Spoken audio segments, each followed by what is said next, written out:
Bismillahirrahmanirrahim. Assalamualaikum warahmatullahi wabarakatuh. Alhamdulillahilladzi hamdan katsiran kama amar muta'alli anil musyarakati wal musyakalati risyairil bashar wassalatu wassalamu ala habibil mustafa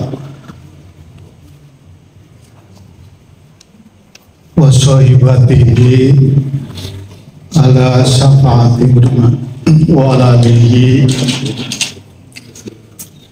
alihi wa ashabihi wa man tabi'ahum ila yaumil mustafa amma ba'du. Hadirin sidang tarawih yang dimuliakan oleh Allah, alhamdulillah mungkin hari ini kita sudah bisa menjalankan saum yang ke-19 ya, 20 ya, saum yang ke-20-nya. Insya Allah tinggal 10 hari lagi ke depan. Mudah-mudahan Allah atas yang kita laksanakan selama 20 hari ini, Allah terima atas amal ibadah saum kita dengan dengan pahala yang seharusnya, dengan pahala yang sebesar-besarnya. Kemudian semoga yang sisanya Allah berikan kekuatan sehingga kita bisa mampu menyelesaikan saum ini sampai dengan akhir di bulan Ramadan ini. Dan tak lupa juga mungkin nanti malam mungkin sudah mulai saatnya untuk itikaf ya. Kalau ada waktu mungkin untuk menyempatkan beritikaf.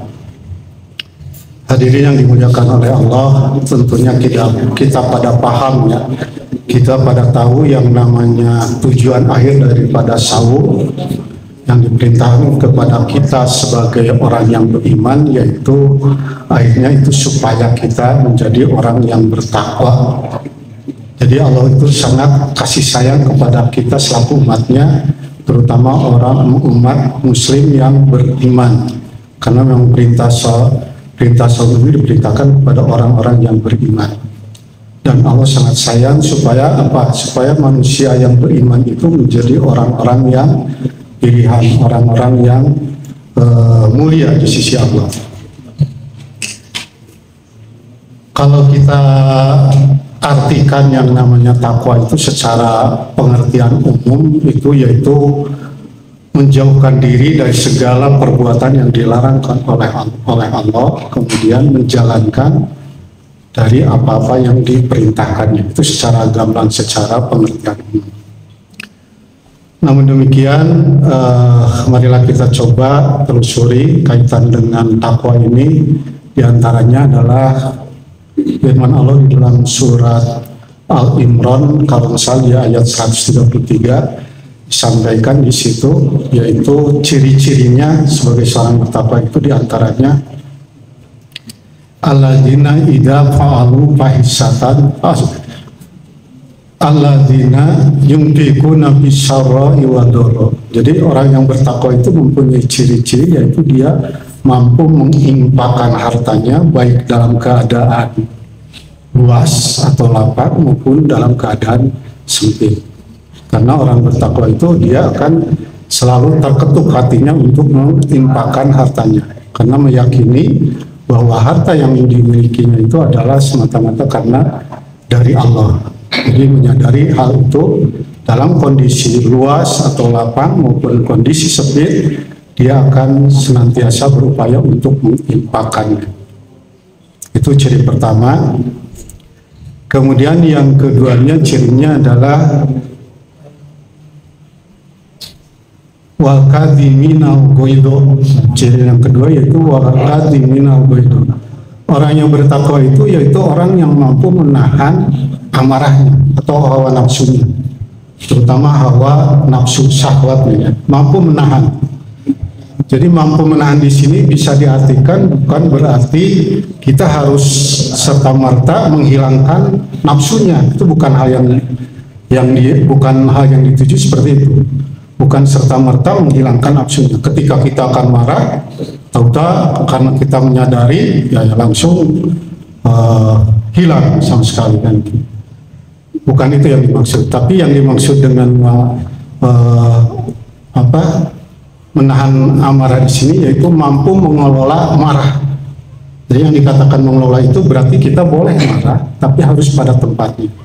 Ketika seorang ayah anaknya melakukan yang tidak sesuai dengan kaidah agama, dia marah, itu pantas untuk dimarahi. Seorang suami memarahi istrinya karena tidak sesuai dengan yang diharapkan atau tidak sesuai dengan ajaran Islam misalnya, ajaran agama Islam misalnya, boleh marah. Nah, itu yang dimaksud dengan marah. Jadi bukan dalam artian menahan di situ artinya kita tidak marah, ya. Jadi tidak menahan amarah di sini yaitu mampu mengelola amarah. Itu ciri yang keduanya. Kemudian ciri yang ketiga yaitu wal-afin anin nas, yaitu mampu memaafkan pada orang lain. Ciri orang yang bertakwa itu. Tentunya kita tahu kalau memaafkan pada orang lain itu amat susah sekali ya bagi kita yang awam, ya, kecuali orang yang beriman, dia akan mampu. Jadi harus mampu menahan, mampu memaafkan orang lain. Kalau kita misalnya hanya sebatas meminta maaf, itu bisa aja kita lakukan. Sekalipun kita lagi marah karena yang menyuruhnya orang yang ditakuti atau orang yang misalnya disegani, suruh kita meminta maaf, pasti kita minta maaf. Tapi hati masih dongkol kadang-kadang. Ya. Tapi kalau memaafkan orang lain, itu pasti ke hati larinya. Bukan di mulut, yang maksud di sini itu memaafkan sampai dengan ke hati. Jadi yang ini hal yang berat, kecuali orang yang bertakwa. Nah, dengan puasa ini kita digembleng untuk arah ke sana. Jadi kita bisa mampu memaafkan orang lain.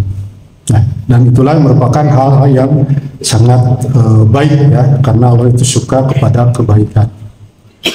Kemudian ciri yang keempatnya yaitu waladina idza fa'alu fahisatan aw dzalamu anfusahum dzakarullah fastaghfiru lidzunubihim. Jadi orang yang bertakwa itu diantaranya apabila dia berbuat dosa, berbuat maksiat, cepat-cepat sadar bahwa itu perbuatan yang tidak baik, tidak benar. Ya, kemudian tidak mengulanginya lagi. Fastaghfiru lidzunubihim wa may yaghfiru dzunuban illallah. Ya, jadi tidak ada yang bisa mengampuni atas dosanya kecuali Allah. Maka dia sadar dan dia tidak mengulangi lagi. Nah itu bukan fastaghfiru langsung sadar besoknya begitu lagi. Nah itu tobat sama biasanya. Nah seperti itu tidak termasuk ke sini. Jadi yang dimaksud di situ segera beristighfar, ingat kepada Allah, nah, kemudian tidak melakukannya lagi. Nah itu ciri orang yang bertakwa. Jadi diharapkan dari puasa itu kita bisa mempunyai ciri-ciri seperti tadi yang disebutkan. Kemudian hal lain kaitan dengan takwa ini, kalau berdasarkan salah seorang imamnya namanya Imam Al-Qusairi, salah seorang ahli itu menyatakan bahwa yang namanya takwa itu merupakan penggalan dari kata 3 huruf, yaitu ta, ko. Nah, itu maksudnya itu ya, yang dimaksud itu. Jadi menurut Imam Al-Qusairi bahwa yang namanya takwa itu terdiri dari 3 penggalan huruf, yaitu ta, ko, waw. Ya, jadi ta itu jadi ciri orang yang bertakwa itu diantaranya dia memiliki sifat tawadu. Apa itu tawadu? Tawadu itu sifat rendah hati, bukan rendah diri, rendah hati. Jadi yang namanya orang rendah hati itu dia tidak, kata orang Sunda itu anigung gede hulu, tidak seperti itu, tidak sombong, ya, rendah hati. Sekalipun dia memiliki kelebihan, tetap dia tawadu. Karena apa? Karena yakin apa yang diberikannya, kelebihan yang oleh Allah, ya, yang diberikannya itu atau yang didapatkannya itu berasal dari Allah, ya, dan tidak ada yang perlu disombongkan di dalam diri kita itu. Itu ya sifat orang yang bertakwa. Di antaranya dia memiliki sifat tawadu, ya. Kemudian yang keduanya adalah qop, ya. Qop itu merupakan kepanjangan daripada qanaah. Yang namanya qanaah itu yaitu menerima apa adanya yang diberikan oleh Allah. Jadi Allah berikan, ya, tidak ada keluh kesah. Kenapa ya saya dikasihkan istri seperti ini? Kenapa saya dikasih anak seperti ini? Nah, seperti itu bukan. Kenapa ya saya udah berusaha banyak-banyak tapi hasilnya tidak ada? ya kerja dari pagi sampai malam tapi tetap aja rezeki segini. Nah, itu bukan qanaah. Kalau yang qanaah itu tetap menerima. Yang penting kita sudah bersabar, berusaha semaksimal mungkin, ternyata hasilnya tidak sesuai dengan yang diharapkan, kita tetap menerima. Itu yang namanya qanaah. Jadi menerima apa adanya ya, atas apa yang diberikan oleh Allah. Dan yang terakhir adalah waw, ya, yaitu waw itu singkatan dari waro. Kalau waro itu orang yang hati-hati. Jadi seorang yang bertakwa itu dia senantiasa berhati-hati, baik di dalam perilaku, kemudian di dalam bergaul, maupun di dalam mencari pakasaban atau apa yang dimakan. Jadi ketika kita bekerja mencari pakasaban, istilahnya kita selalu bertanya apakah ini Allah ridho atau tidak, apakah ini halal atau tidak, yang kita makan apakah ini halal atau tidak. Karena kadangkala ada yang halal juga, kalau ketika puasa dimakan kan jadi haram, gitu. Tidak boleh kan diantaranya. Nah, itu merupakan hal yang perlu diperhatikan, diantaranya waro, sifat orang yang bertakwa. Barangkali itu yang bisa disampaikan kaitan dengan tujuan daripada puasa kita ini. Diantaranya Allah sangat sayang sekali kepada kita semua, khususnya kepada kita yang mudah-mudahan yang hadir di masjid ini ya oleh Allah dimuliakan, dan diharapkan dapat semuanya menjadi orang-orang yang bertakwa dengan memiliki sifat-sifat yang disampaikan sebagaimana yang tadi saya sampaikan. Demikian, atas segala kekurangannya mohon dimaafkan, mudah-mudahan dapat memberikan manfaat. Aqulu qouli hadza, nasallallahu wa barakatuh. Wassalamualaikum warahmatullahi wabarakatuh.